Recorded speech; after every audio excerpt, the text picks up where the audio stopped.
Hello everyone. Today, let's talk about a significant law related to privacy here in the Philippines, which is the Republic Act 4200, also known as the Anti-Wiretapping Law Act, or specifically, we'll examine how this law applies to the two cases like the Wang Fugwei interview, which is in your screen, which discusses alleged espionage and surveillance activities connected to national security concerns.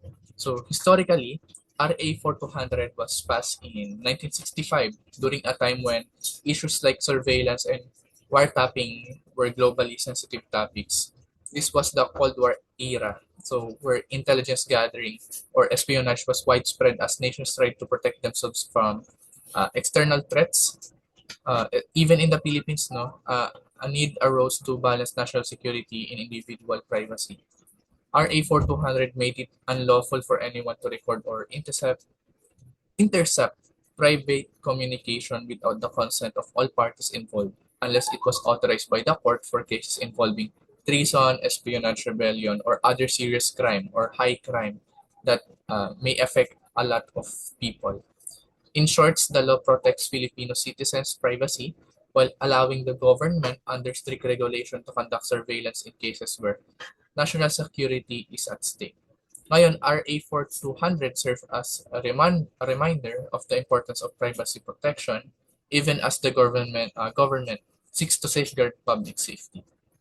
So now one of the important things to consider is that RA 4200 was created during an analog era when landlines, phones, and basic recording devices were the main forms of communications.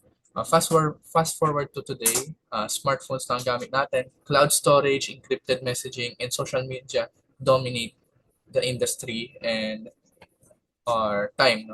No? This brings up the question, is RA 4200 enough to protect us in this modern day? For example, digital surveillance today isn't limited to just wiretapping phones. With AI technology and other advanced surveillance methods, information can be accessed in ways that RA 4200 may not fully cover. Kaya may mga panawagan ngayon to amend or update this law to include new forms of communication, ensuring our privacy rights are protected even as technology evolves. So, balik tayo dun sa interview ni Wang Fugwei. In the interview, Mr. Wang discussed possible espionage activities by Miss Guo Ping or si Alice Guo, who was allegedly involved in political influence and intelligence gathering activities as suspected Chinese spy in the Philippines. This raises serious issues on the limits and boundaries of foreign influence and espionage, making RA 4200 even more relevant in understanding how to balance privacy with national security. So in cases like this, RA 4200 shows that uh, any surveillance activity must follow a legal process surveillance by private individuals or even government authorities without a court order uh, is illegal under this law. However, RA 4200 does not allow authorized surveillance for certain crimes, including espionage, which is very applicable in this context. This law not only protects individuals from unauthorized surveillance, but also sets guidelines for when and how the government can act to protect our country from serious security threats. So today, it's clear that privacy is still a vital right, but sometimes it's hard to see just how much we're giving up. With social media and constant connectivity, ang dami na nating sinishare online without a second thought. So minsan nagiging less conscious na tayo sa konsepto ng privacy, lalo na with social media platforms that collects our personal data. But looking at cases like this reminds us that privacy protection is still a crucial thing. No? Ang mga kaso ng spying at illegal surveillance gaya ng na-discuss sa interview, uh, may mga paalala na dapat rin tayong mag-ingat even though RA 4200 was created long ago. It still resonates today, especially when protecting our personal and national information from being misused or exploited. As we move forward, it's important to consider improvements to RA 4200.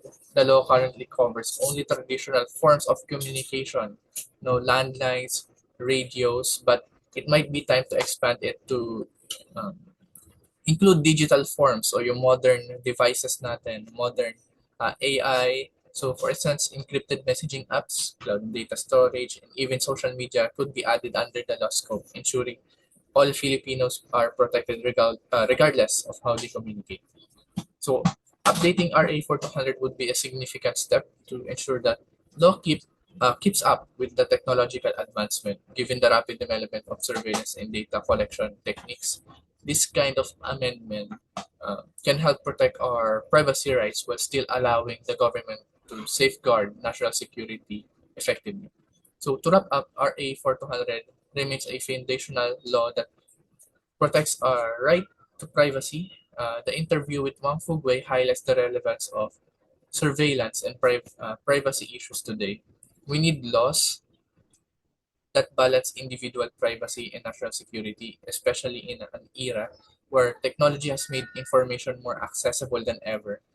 Nakalaganap na siya. Ganun. Hopefully, this discusses provides a clear understanding of RA 4200 and why protecting our privacy while managing security concern is so important. So, maraming salamat and I hope this reflection sheds light on the significance of RA 4200 regarding the video, the interview of Wang Fugwei in today's complex world.